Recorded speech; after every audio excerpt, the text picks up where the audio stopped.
जय जगन्नाथ मेरे दोस्तों। आज का जो वैकेंसी यहाँ पे आप देख रहे हैं ये है नोएडा गवर्नमेंट मिंट यानी कि भारत सरकार टकसाल नोएडा। देखिए मेनली जो इसका मोटिव है, इसका क्या काम रहता है, ये प्रिंटिंग और मिंटिंग का काम करते हैं। यानी कि ऐसे पेपर जिससे नोट छपते हैं, मुद्रा और बैंक के नोट, पासपोर्ट साइज का पासपोर्ट जो होती है उसका, नॉन जुडिशियल स्टाम्प पेपर, डाक टिकट, ये सारी चीज़ की प्रिंटिंग इस ऑर्गेनाइजेशन में होती है। इस वैकेंसी की कितनी पोस्ट है और कितनी वैकेंट सीट है और इसकी लास्ट डेट क्या रहने वाली है, कितनी इसकी एग्जामिनेशन फ़ी रहने वाला है, हर एक चीज़ अंत तक बताऊँगा। तो आप हमारे इस चैनल को सब्सक्राइब कर दीजिए, साथ में आप इस वीडियो को लाइक कीजिए और शेयर कीजिए अपने फ्रेंड्स तक। देखिए जो वैकेंसी की डेट है ये निकल के आ रही है, 28 मार्च से ये अप्लाई हो गई है और इसका लास्ट डेट जो है वो 27 अप्रैल तक रहने वाला है। हर एक चीज़ यहाँ पे पॉइंट टू पॉइंट मैं आपको बताते जाता हूँ। बाकी इस गवर्नमेंट ऑर्गेनाइजेशन का आपको पूरी तरीके से मोटिव पता चल गया।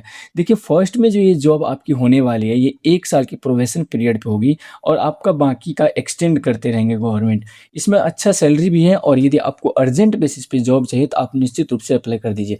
सबसे पहले हम लोग यहाँ पे देख लेते हैं, एक झलक सबसे पहले मैं आपको दिखा देता हूँ एज लिमिट का। तो यहाँ पे जितने भी सारे पोस्ट हैं यहाँ पे देख सकते हैं आप, लगभग 16 पोस्ट है, 16 पोस्ट है और सारे पोस्ट के कुछ-कुछ अपने-अपने रूल्स हैं। तो उस हिसाब से पहले हम लोग यहाँ पे एज लिमिट देख रहे हैं। देखिए सुपरवाइज़र है, सुपरवाइज़र और टीओ है, फिर उसी तरीके से सुपरवाइज़र जो है इसका S1 करके इसका कोड है, जॉब कोड।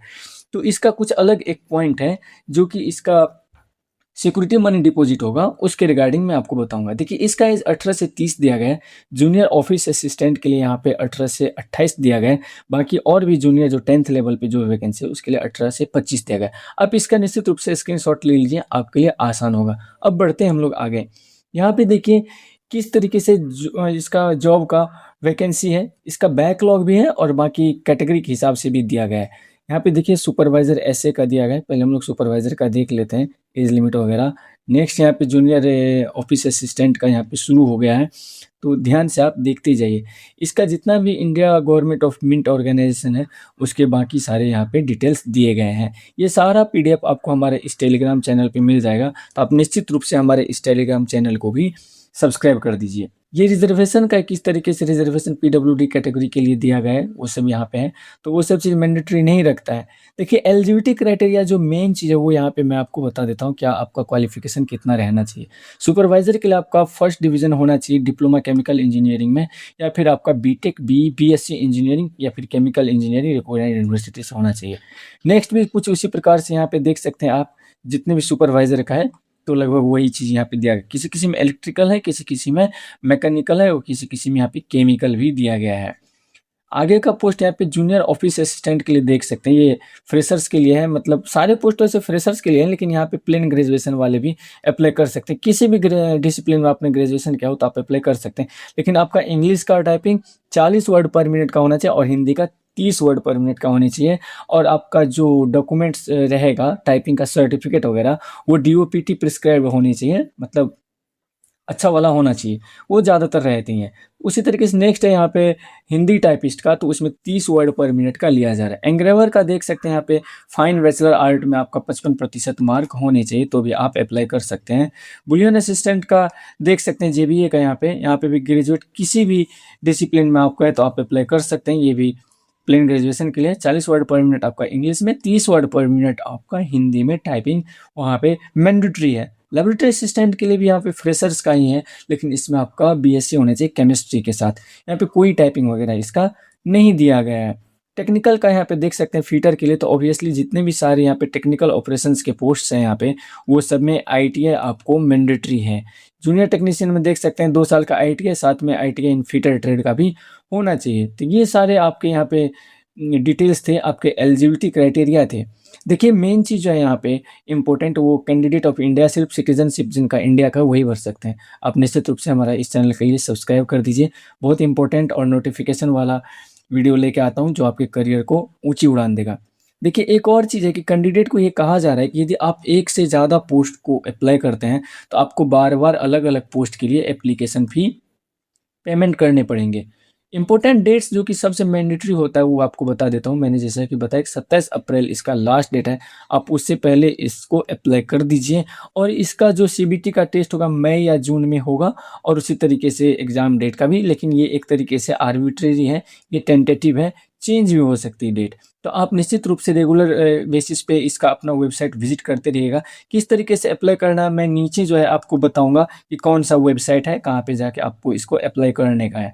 रिज़र्वेशन का गवर्नमेंट नॉर्म्स के हिसाब से उसी प्रकार से है जैसे कि सब गवर्नमेंट जॉब में यहाँ पे देता है। एग्ज़ामिनेशन फ़ी को लेके थोड़े बहुत डाउट सारे कैंडिडेट्स में रहती है, तो बहुत जगह दिया गया 600 है, ऐसा नहीं है। जो भी नॉन रिज़र्व कैटेगरी में है, यूआर, ओबीसी और ओबीसी उनको देने ₹1000 और बाकी रिज़र्व कैटेगरी को देने हैं यहाँ पे ₹200, जहाँ पे पीडब्ल्यूबी कैटेगरी को भी यहाँ पे देने पड़ेंगे, लेकिन एक्स सर्विसमैन को शायद यहाँ पे एग्जेम्प्टेड किया गया है फ़ी को।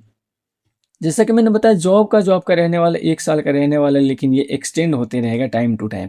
देखिए एग्जीक्यूशन ऑफ बॉन्ड जैसा कि मैंने बताया कि सुपरवाइज़र को यहाँ पे 3 साल का बॉन्ड यहाँ पे भर के देने पड़ेंगे और उसका 2 लाख का अमाउंट होगा। यदि उससे पहले आप इस जॉब को छोड़ते हैं तो आपको वो अमाउंट गवर्नमेंट को देने पड़ेंगे उस इंस्टीट्यूट में। सिलेक्शन का प्रोसेस आपका क्या-क्या रहने वाला है, तो सिलेक्शन आपका सीबीटी होगा, सीबीटी के बाद आपका आगे ट्रेड टेस्ट होगा, फिर डॉक्यूमेंट वेरिफिकेशन, मेडिकल टेस्ट। यहाँ पे हम लोग देख लेते हैं सुपरवाइज़र के लिए यहाँ पे जो एस1 जो है उसके लिए क्या रहने वाला है। तो जनरल अरिथमेटिक, लॉजिक और टेक्निकल प्रोफेशनल जो भी आपका स्किल है उसका यहाँ पे पूछा जाएगा। उसी तरीके से एंग्रेवर का भी है, आपका इसमें रिवेलेंट ट्रेड में आपका क्या रहेंगे वो चीज़ यहाँ पे दिया गया है। 150 क्वेश्चन यहाँ पे रहेगा कंप्रेजिंग 150 मार्क 120 मिनट में आपको सोल्व करने पड़ेंगे। नेगेटिव मार्किंग इसमें नहीं दिया गया है, कोई सा भी वैकेंसी के लिए आप यदि एग्ज़ाम देंगे तो आपको नेगेटिव मार्किंग यहाँ पे नहीं है। लैबोरेटरी असिस्टेंट के लिए जनरल अरिथमेटिक, लॉजिक, रीजनिंग और लैब टेक्नीशियन वाला आपका रिवेलेंट ट्रेड का 105 क्वेश्चंस 105 मार्क के साथ आपको देने पड़ेंगे। नेक्स्ट है आपका जूनियर टेक्निकल अटेंडेंट का, तो उसका भी आप देख सकते हैं 120 क्वेश्चन है, 120 मिनट है, यहाँ पे थोड़ा सा क्वेश्चन कम किया गया है। नेगेटिव मार्किंग यहाँ पे भी नहीं है। देखिए यहाँ पे और भी चीज़ दे रहा है कि जो भी इसका 105 दिया गया है इसका एंग्रेवर का, तो उसका रिवेलेंट टेस्ट का।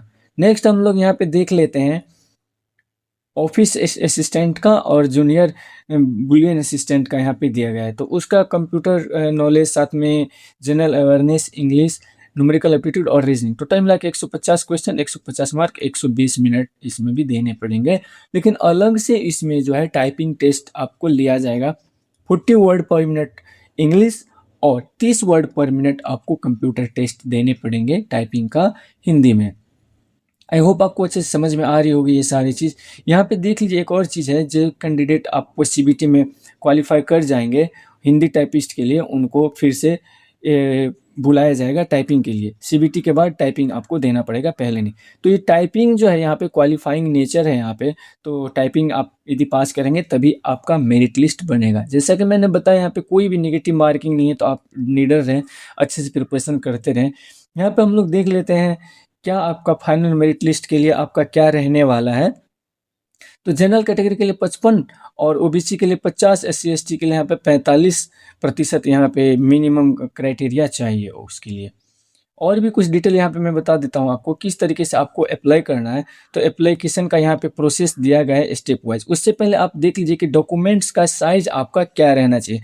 फोटोग्राफ का, सिग्नेचर का, लेफ्ट हैंड थंब इम्प्रेशन और डिक्लेरेशन, इसका आप स्क्रीनशॉट ले लीजिए। और डिक्लेरेशन आप देखिए, डिक्लेरेशन में जो भी चीज़ यहाँ पे उसको अच्छे से लिखेंगे, उसका साइज भी यहाँ पे दिया गया है पीडीएफ फॉर्मेट, और साइज किस हिसाब से आपका रहेगा। एप्लीकेशन का प्रोसेस यहाँ पे आपको ये वेबसाइट पे जाना और अप्लाई करना है इस एप्लीकेशन को, और निश्चित रूप से हमारे इस चैनल को सब्सक्राइब कर दीजिए। आई होप ये वीडियो आपको पसंद आई हो। आप इस वीडियो को लाइक कीजिए, अपने फ्रेंड्स तक शेयर जरूर कीजिए। मिलते हैं अगले वीडियो में, तब तक के लिए जय हिंद, अपना ख्याल रखें और अपने चाहने वालों का भी।